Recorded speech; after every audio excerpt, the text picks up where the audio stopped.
Welcome to another edition of For the Sake of Heaviness. My name is Butch Ballich, here as always with Merciful Mike. Merciful Mike Smith. And tonight we have the outstanding Professor Emeritus with us.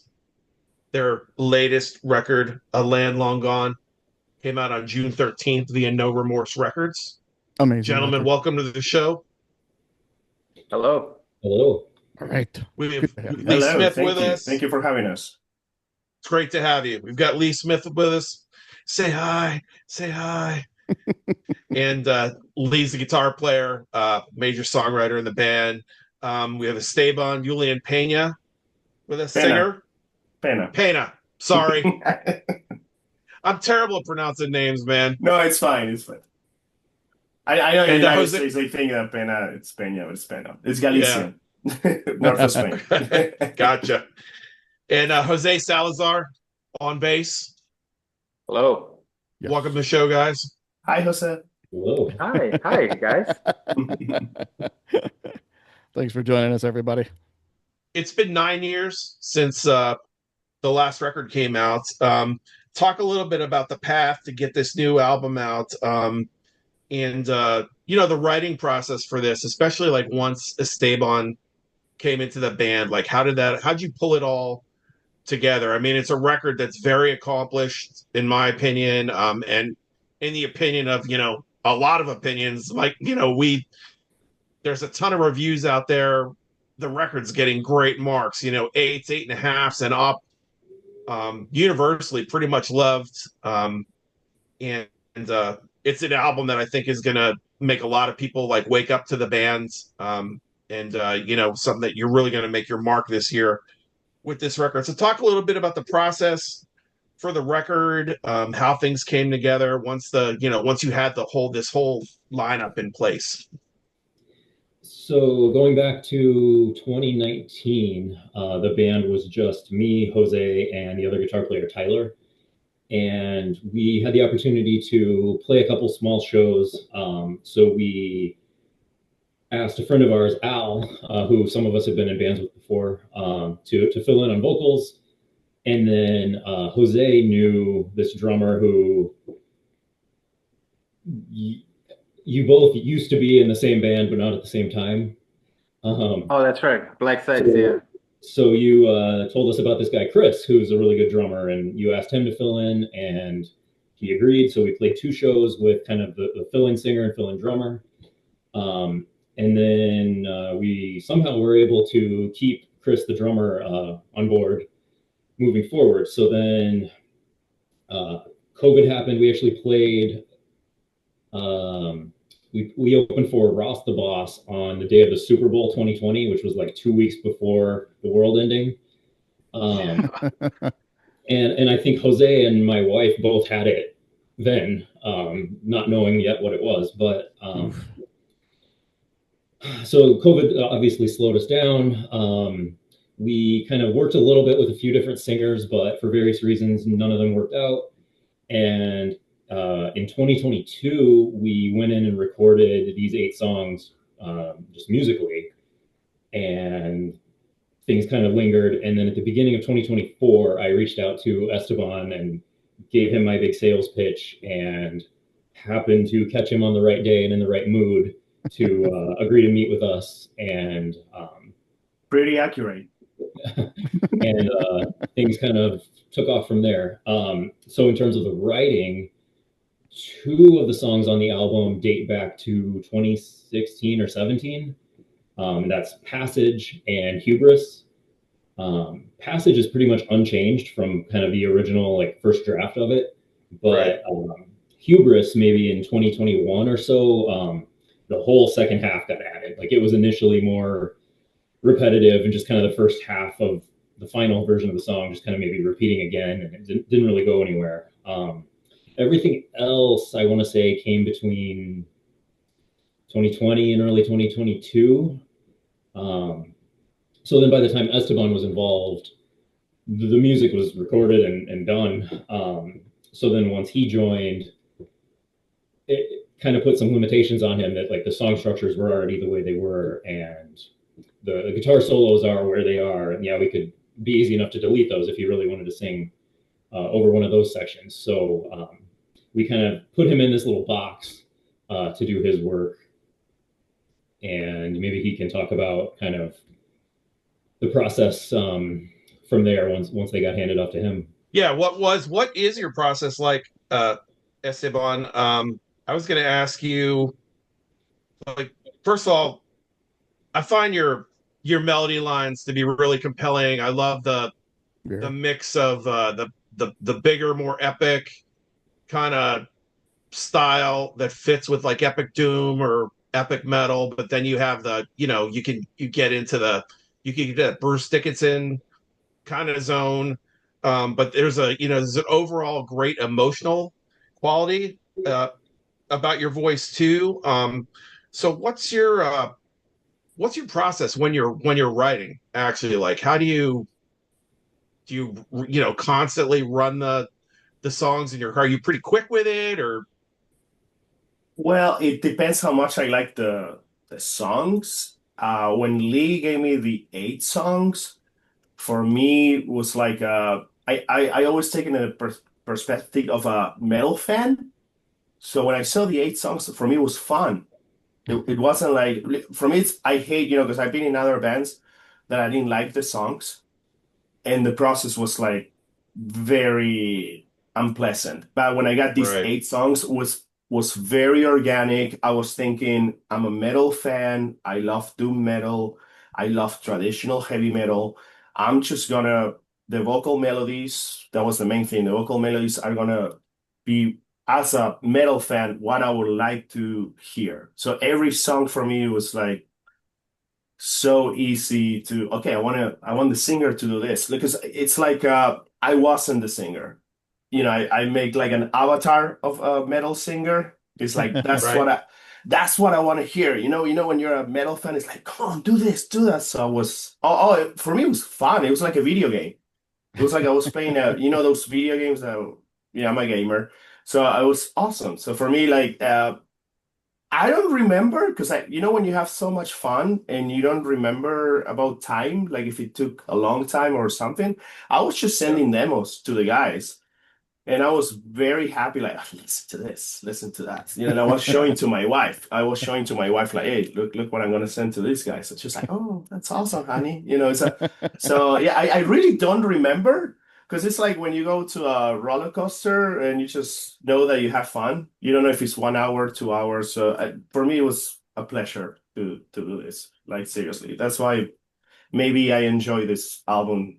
I told the guys, like, I've been in many bands, and it's the first time that if someone says something negative, I'm like, I don't care. I like it. I like it. Whatever. Oh, I'd say you guys all did collectively a fantastic job. The reviews are coming in, and they're all incredibly high scores, accolades. Even the shithead angry metal guy, he gave you a 4. That's, that says it right there. If you get a 4 from him.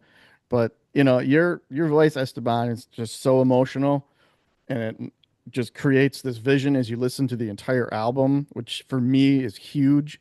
Just makes the listening experience that much more enjoyable. So, and Lee, surrounding yourself with basically a brand new band, I think you nailed it. I think everybody came in and did your compositions, perfect. So incredible album.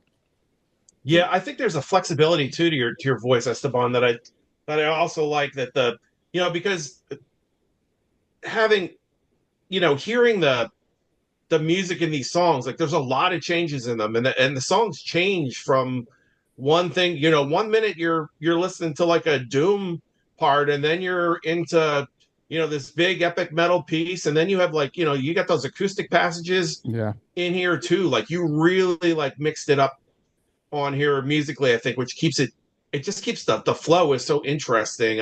Just within the songs, and then the way the songs are arranged too for the record. And I feel like I just like the way that your voice, you can go from, like it's a match exactly for what's going on with the music.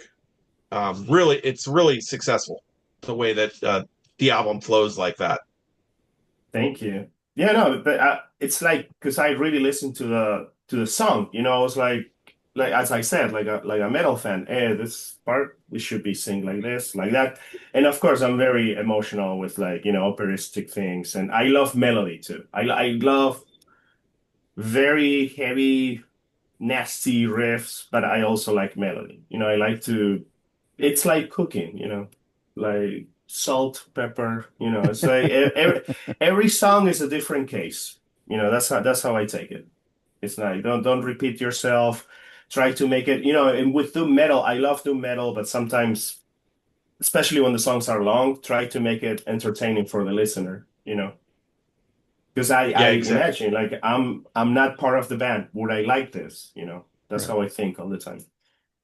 Yeah, exactly. I think that's definitely one of the things that you guys get right on here when you go down the epic doom path. Is it's a really hard um, path for bands to follow. I think there's a very fine line between a record that keeps your interest and one that's kind of like, yeah, that sounds pretty good, but I've heard this like a million times before. Like you guys have songs in here that are 7, 9 minutes Yeah. long that I never feel like my interest is waning. So, and Jose, like how was it after all the time you guys were working on this to finally start getting those demos from Esteban? Yeah, when Lee was the one that had mentioned reaching out to Esteban, and a couple of months before that, I actually saw Esteban with Aceres, and Aceres is the set list that they played that night that I saw them. I had never seen them before, and I actually never heard him sing either before that as well. And I was telling everybody about Aceres. It's like this is like Bruce Dickinson fronting Slayer, you know? I mean, just because the melody just came out right away. So when he mentioned him, I was like, okay, I see what we're going with. And then, um, I mean, just think about it. It's a monumental task. Here's a whole hour-long album with no lyrics. There you go. You know, so Get Esteban to kind it. of took that, yeah. And I still remember when he sent us that first demo, and we're listening to it, and the only words that came was like, "Holy crap! Like this is really, really good." He just far exceeded a lot of our expectations. And we kept getting demos every couple of days, and then it was like open up a Christmas gift every other time. But he really nailed it out of the park, and the end result is the album. So Awesome. If we can Um, jump into the album a little bit, I just wanted to say that, right out of the gate, A Corpse's Dream is like perfect selection for the opener. And I'm sure that Lee, yeah. you probably had that in mind as an opener when you were putting it together. But it sets the tone for the entire album perfectly. I mean, it is the foreshadowing song that's going to let you know what the rest of the album is like. And if I can just go a little deeper too, the production on this record is amazing. It The sounds the great. the mix master is amazing. And I hate to be that guy, but that's one of the first things I go for when you hit the first track.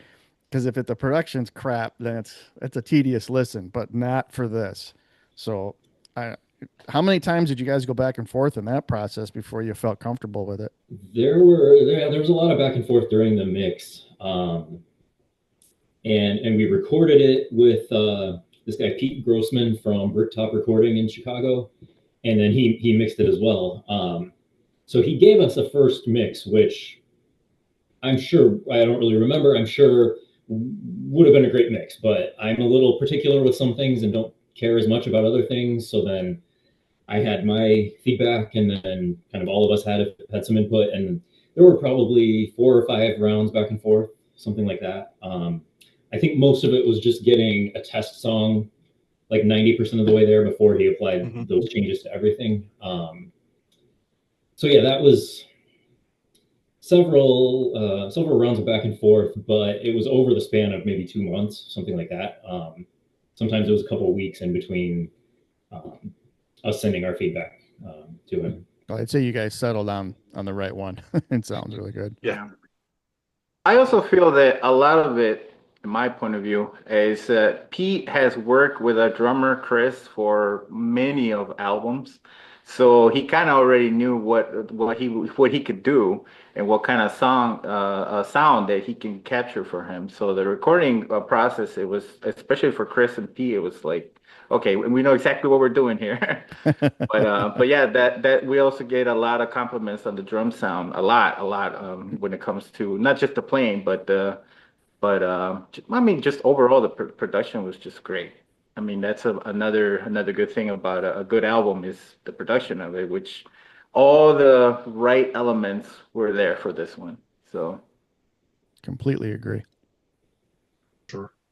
Esteban, I wanted to go back to your process a little bit real quick. Your lyrics are really like at times literary and kind of, poetic too.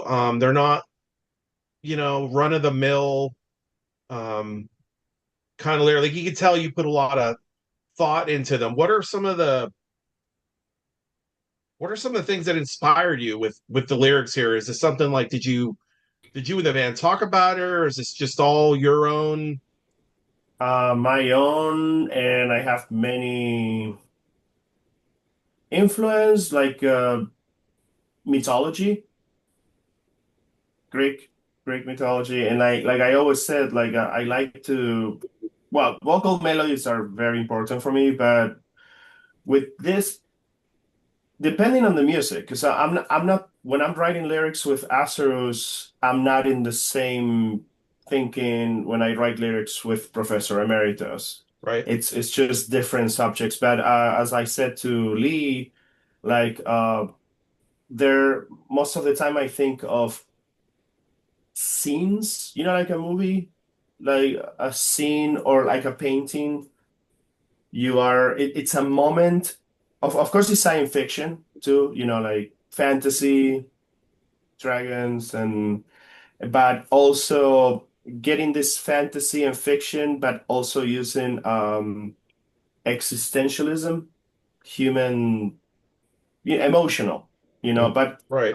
always depending on every song on this album is a different case. Like it's different. It's like, oh, he used the same motive and on every song. Like, no, like I changed, and it's depending on the melody. It's a Corpse's Dream lyrics are not the same as Passage. That Mhm. is traditional heavy metal. It's like Right. right into it. And but there's stories. It's about stories because I watch, I read a lot. Like I use my wife's books too.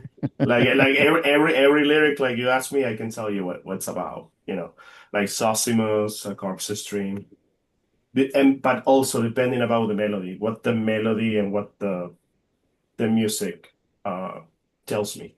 It's like I just catch in the air. It's like these melodies are because I also play guitar. I know what they're Okay. playing, so it's just like, okay, this Yeah. sounds like this. It's a different case. I don't know. Did you understand what I said? Oh yeah. Definitely. You got it? No, Yeah, Okay. definitely. your Do you delivery brings a very like fantastical, is that a word? It brings a very Yeah. fantastical Yeah. aura about each and every song. Did you Like, guys watch Labyrinth? sure, Did there you you go. guys watch all those movies? Sure. Like Dungeons and Dragons, like, but also giving a message. It's Yes. fantasy, but it's also related to reality, if it right? makes sense what I'm saying. Yes. Totally. It's, yeah, philosophy. Now, are you the kind of singer and writer who do you keep a book, and do you write like jot things down all the time, or do you like to write specific to what you're working on with the band at that time? Because singers seem to fall in a couple different camps with that. Depending how I wake up, those are two different tools that I use. I use both. You know what I mean? Like the more Yeah. tools you have, the faster you can do like, yeah. Like that's why I say every song is a different case. Okay, I'm gonna use this technique. With this song, I'm gonna use that technique. Or I listen to people and say, oh, sometimes my wife is telling things like, "Oh, I like that. I'm gonna use, it's I also take from the environment. Sometimes I didn't write anything, and sometimes I don't know what to do, and then I check my phone. It's like, oh, I wrote this 2 months ago. This goes perfect with this song. Right. It's I've like got another painting. question about Painting with words. Painting with words. That's how I call it. That's a Gotcha. great way to look at that. That's a great way to look Yeah, at that. for I like sure. that. One more question is as far as the vocals go, and Jose and Lee you can chime in too. On Passage, it seems like the vocals are layered a little bit more on that particular song than some of the other ones. Am I hearing that correctly? From what I remember, because I was there in the studio the whole time he was doing the vocals. From what I remember, it's not necessarily any more than the other layered parts. Like I can think of Collapsia Caves and Zosimos maybe are two others that had a bunch of layers. Sure. But Esteban, do you know, were there more in Passage? I don't think so. That could just be my ear too. Maybe they were just a little bit more you pronounced. mean lyrics? You saying No, lyrics? just the vocal lines. Your vocal melody seemed to just be a little bit more layered in that particular song, and that just jumped out at me. And I think it Oh, sounds well, fantastic. yeah, maybe because sometimes I do it organically. It's like sometimes I just record that and maybe I don't remember. It's just how I feel in that moment. Like Sure. humanity. It's like this needs. For me, Passage was traditional heavy metal. Your vocals need to be a little bit raspy. Yeah. More Yeah. sore. Which is the opposite of Corpse Stream or Sosimos. It's like when I listened to Passage, it was like, okay, this is a heavy metal song. 1983, let's Yeah. go. That's how doing my job. Yeah. While we're talking about Passage, and just in general, like there's a ton of great harmony guitar work on this Oh yeah. this record, Lee. Describe the chemistry that you and Tyler have? Is this do you guys, in addition to practices with the band, is this something you two get together and work on? I mean, it's a real, man, I love that guitar harmony in Passage in the middle just has Yeah. and the progression that it's over, like it get that the hair on my arm stands up like every time, just that it's just like this read. But I mean, the whole record, there's so many great melody spots, and the guitar interplay is amazing on this. So I guess just talk about that a little bit. Yeah, I don't know. Tyler and I have an interesting bond. We've been accused of being the same person many times in the past. I met him. Well, no, I actually knew Jose first, but I've known Tyler since 2010. I joined the band Olorin that he was the founder of, and he was actually their drummer at the time. So he plays guitar in this band, but he was the first drummer I ever played with. So just kind of we have more history there, and then he lives 2 hours south of the rest of us. So when he comes up for a practice, he comes to my house, and then I drive the two of us to practice. And half the time he comes the night before, so we'll jam a little bit. But most of it is either one of us writing both harmony parts and just giving it to the other person, or Okay. Yeah, that's probably most of it. The verse parts of Collapsia Caves, where it's not a harmony, but there's a melody going behind the vocals. Yeah. And then it comes back later as a harmony. He and I both distinctly remember being the one who wrote that. So It's like the classic Lennon and McCartney thing. I wrote that part. No, I wrote that part. That was really me. John didn't write that. The truth is it was me, but so even that harmony there was, I think I wrote the harmony part and gave it to him. Maybe he tweaked it. We'll go with that. But there's kind of maybe less than you might think of, like the two of us sitting down together and working through that stuff. I just wanted to point out too, those twin leads on Pragmatic Occlusion are amazing, top notch. That's another song where those really like leaped out at me. I think, the more that everybody listens to the album that are not in the band, I think we all have our moments that jump out at us. And that song in particular, just overall has this very kind of dark mystique to it that makes repeated listens, very pleasurable. Very, really, really good song. I love that one. Interesting choice of words. You say pleasurable because Pleasurable. Esteban called that melody the romantic riff. So Yeah. Okay, well, we're related then.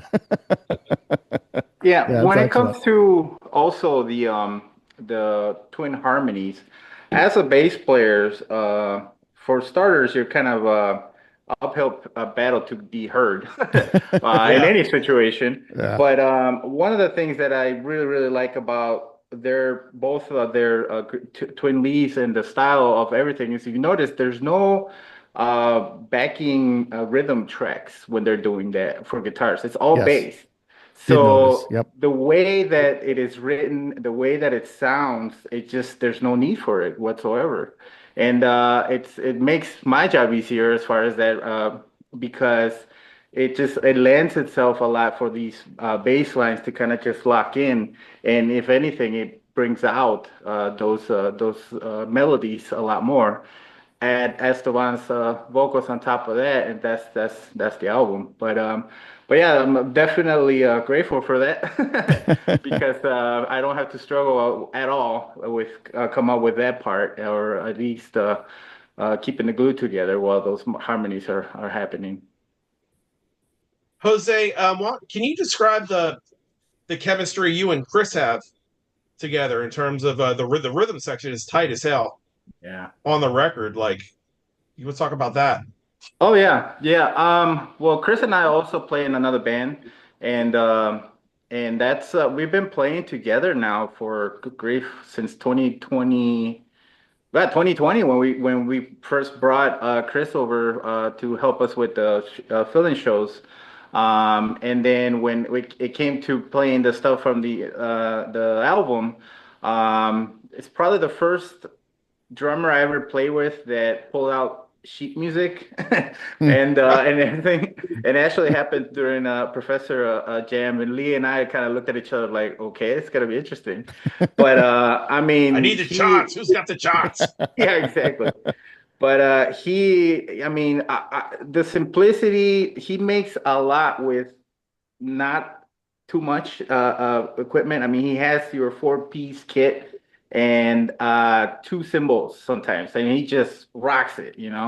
But he's a fantastic musician. He's in a lot of projects that are kind of all over the spectrum. He also teaches drums at a high school, and he does School of Rock. I mean, he's just a really, really well-rounded musician. So again, it makes it a lot easier when you kind of vibe with your drummer, when I don't think there has ever been a situation where it's like, well, I can't do that, or I don't have the chops for that.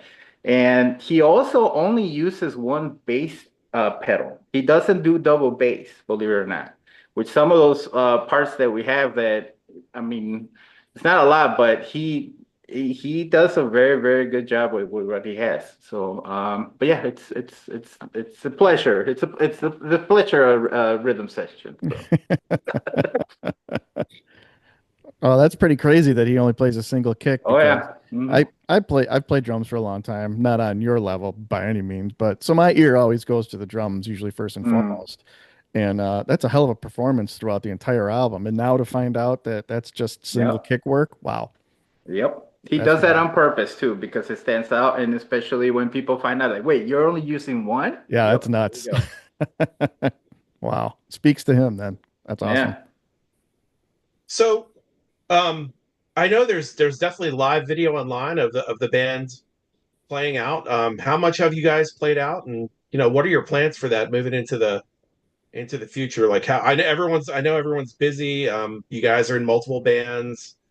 Um, what's the space for Professor Emeritus, in terms of the longer range plans for what you want to do? And So we've played 4 shows with this lineup so far. You guys just played So Early Moods at Reggie's back in May, I yes, think, that's right? right. Yeah. At the end of May, yeah. And before that, we were fortunate enough in March to open for Satan and Castle Rat. Okay.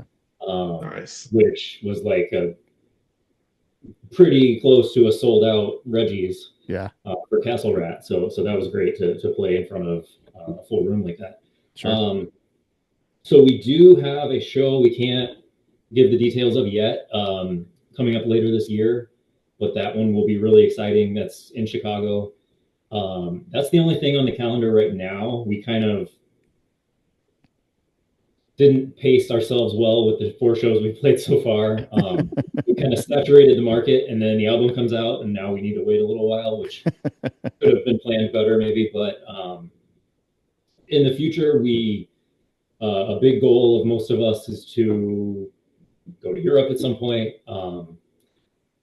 More nearer term, just maybe some out of town shows, because all 4 of ours have been like hometown shows.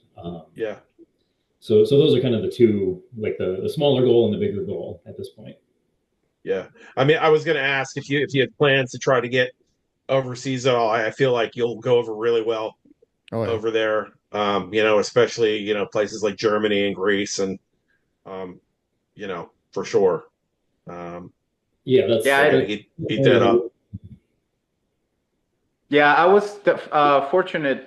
Previous bands, I played the Hello Hamburg. Actually, I think it was the 2021 that Argus played, and then and then before that, Keep It True as well. So I mean, those were just fantastic experiences, and I mean, this album with this band with this album would just go over very, very well.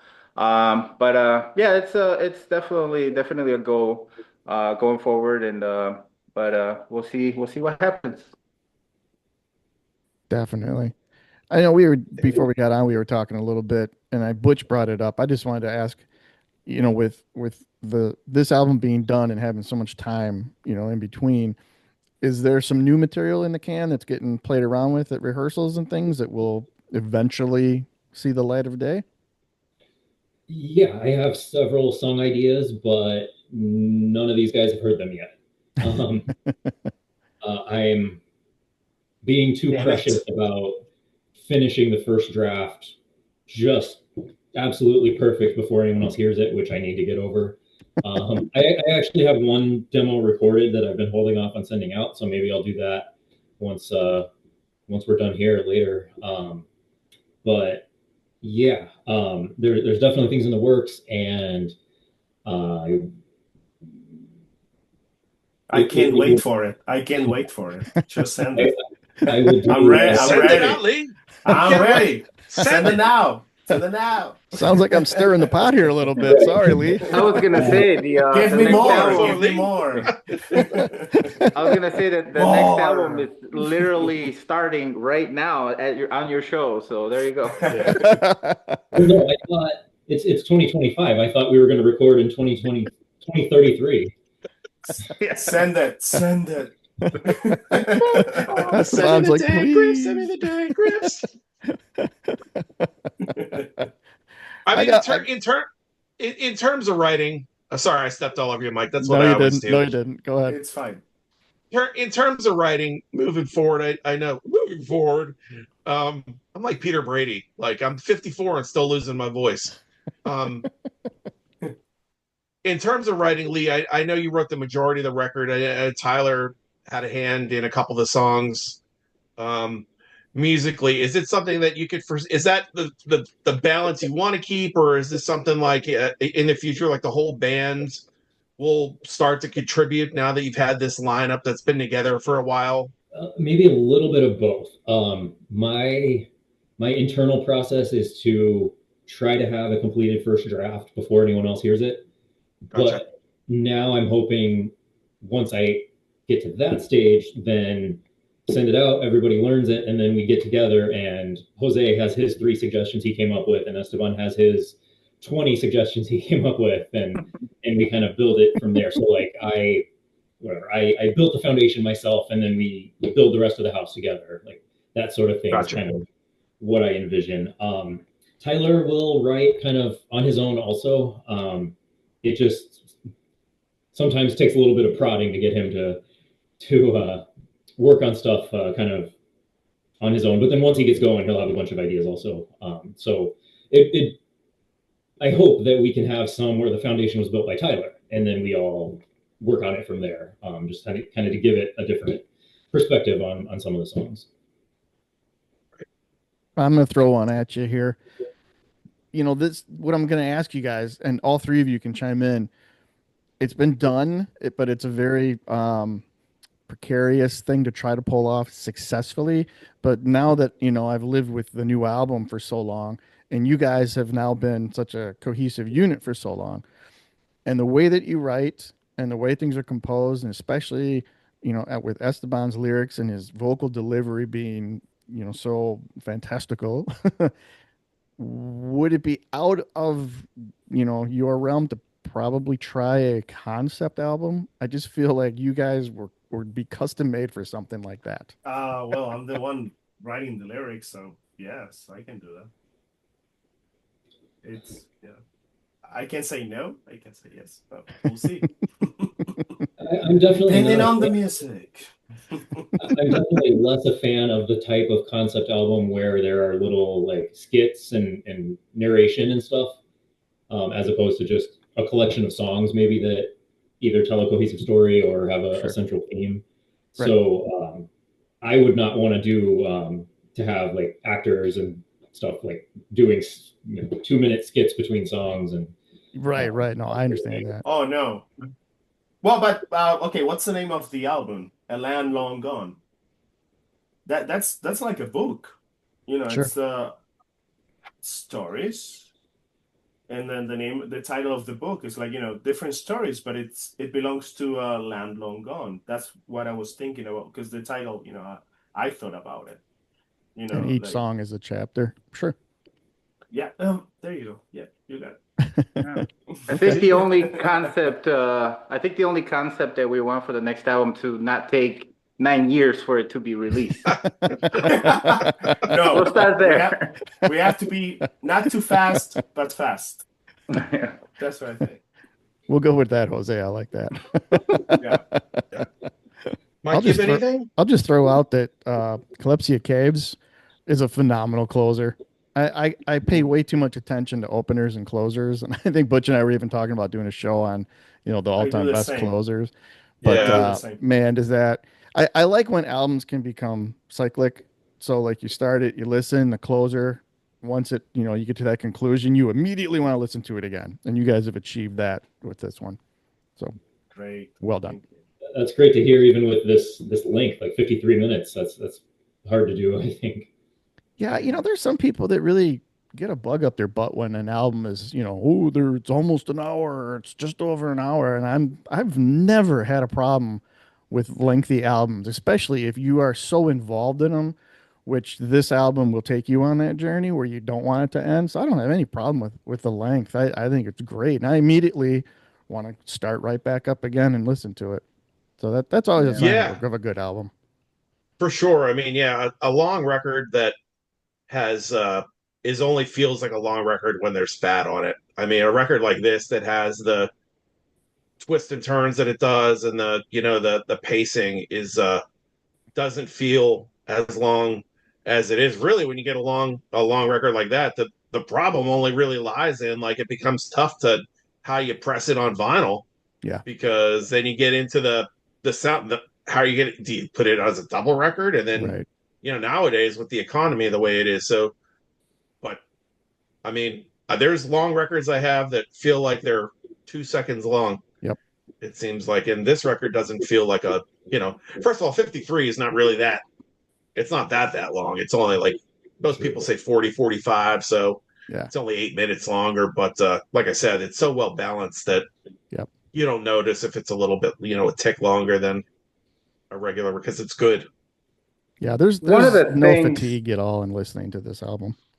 Yeah. One of the things that I actually didn't even notice until we started playing some shows is that because the songs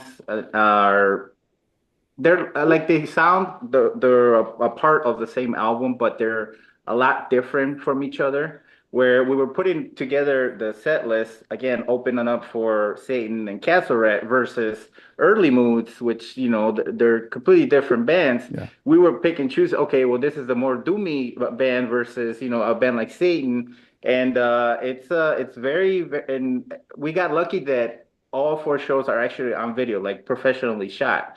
Reggie's Nice. does the live thing, and then our first show that we had with Esteban, we hired somebody to record it. So you could kind of go back and see, it's like, okay, it's almost it's the same bands, the same songs, but they're kind of variations because of the songs kind of lend itself to make that, you know, especially when you're an opener, you know, because you only get like 30-40 minutes. But yeah, that's one of the pluses that we that helps, you know. I mean, is there anything you guys want to plug, man? I mean, other than the record, I mean, let's, you know, I think for me, I think if you haven't heard the band yet, I would recommend everyone go out and check the band out. We'll put all the necessary links in the description for everybody, and where you can find the album and your Bandcamp link, and we'll link up a couple of the YouTube links, so we'll make sure everybody knows exactly where to find you. I do want to ask, I know that the album is available, of course, on CD. It came out June 13th. It's called Land Long Gone. And I know we touched on this in messaging. Lee, are there plans to put it out on vinyl, or is the label waiting to see for a bit, or is the vinyl following? I know there's a backup. It takes longer to get the vinyl out sometimes, so yeah, it's more of a wait and see. There aren't any firm plans now or anything. I would hope that at some point in the future, but we'll have to see. How about 8-track? Any chance of that, or reel to reel? Reel to reel. I'll announce that tomorrow, actually. We're gonna run out and look for those 8-tracks right away. Yeah. No, but seriously, like, everyone out there, like, check this album out. I mean, it's really good. Land Long Gone. I mean, I've known Lee a long time, and I know the heart that he puts into this stuff, and the band is excellent. Man, I you know, this is definitely one of my favorite records this year. I definitely expect, like we talked earlier, I definitely expect to see it in my best of list and for the like year. I mean, I really saying, congratulate you guys on this record.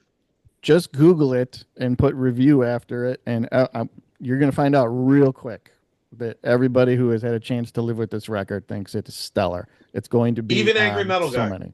Even Angry Metal Guy. He's like we're putting him up here too far, like at the bar. Everything goes to the Angry Metal Guy.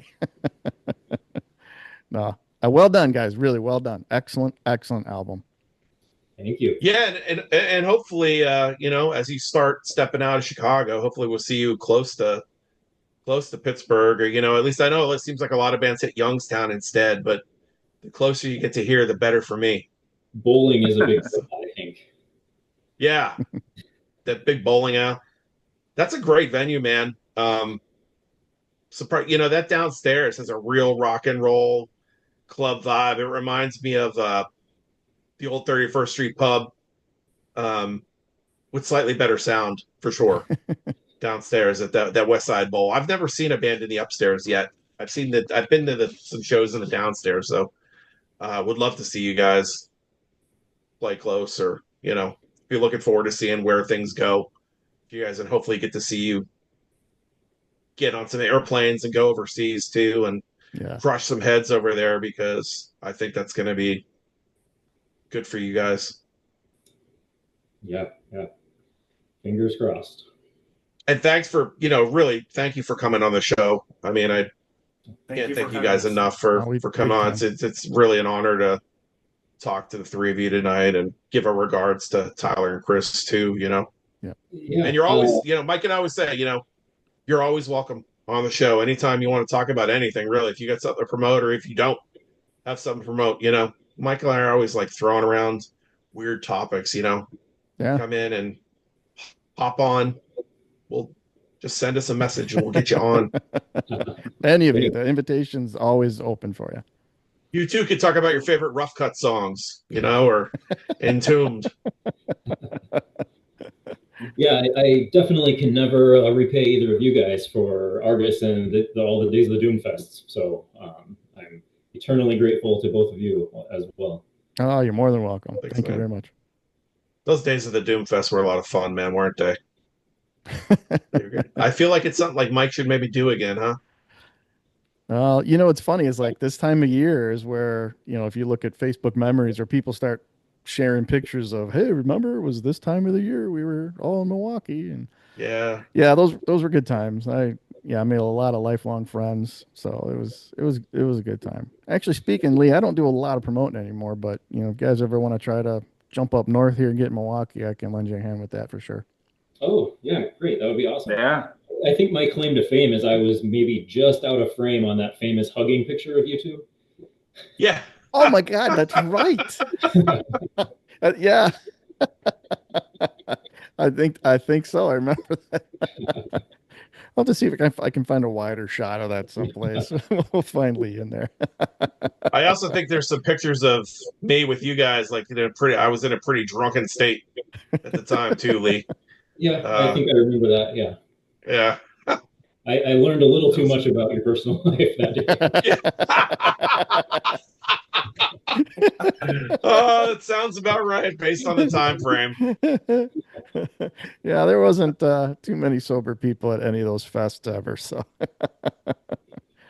all right, well, guys, thank you again. We really appreciate you coming on.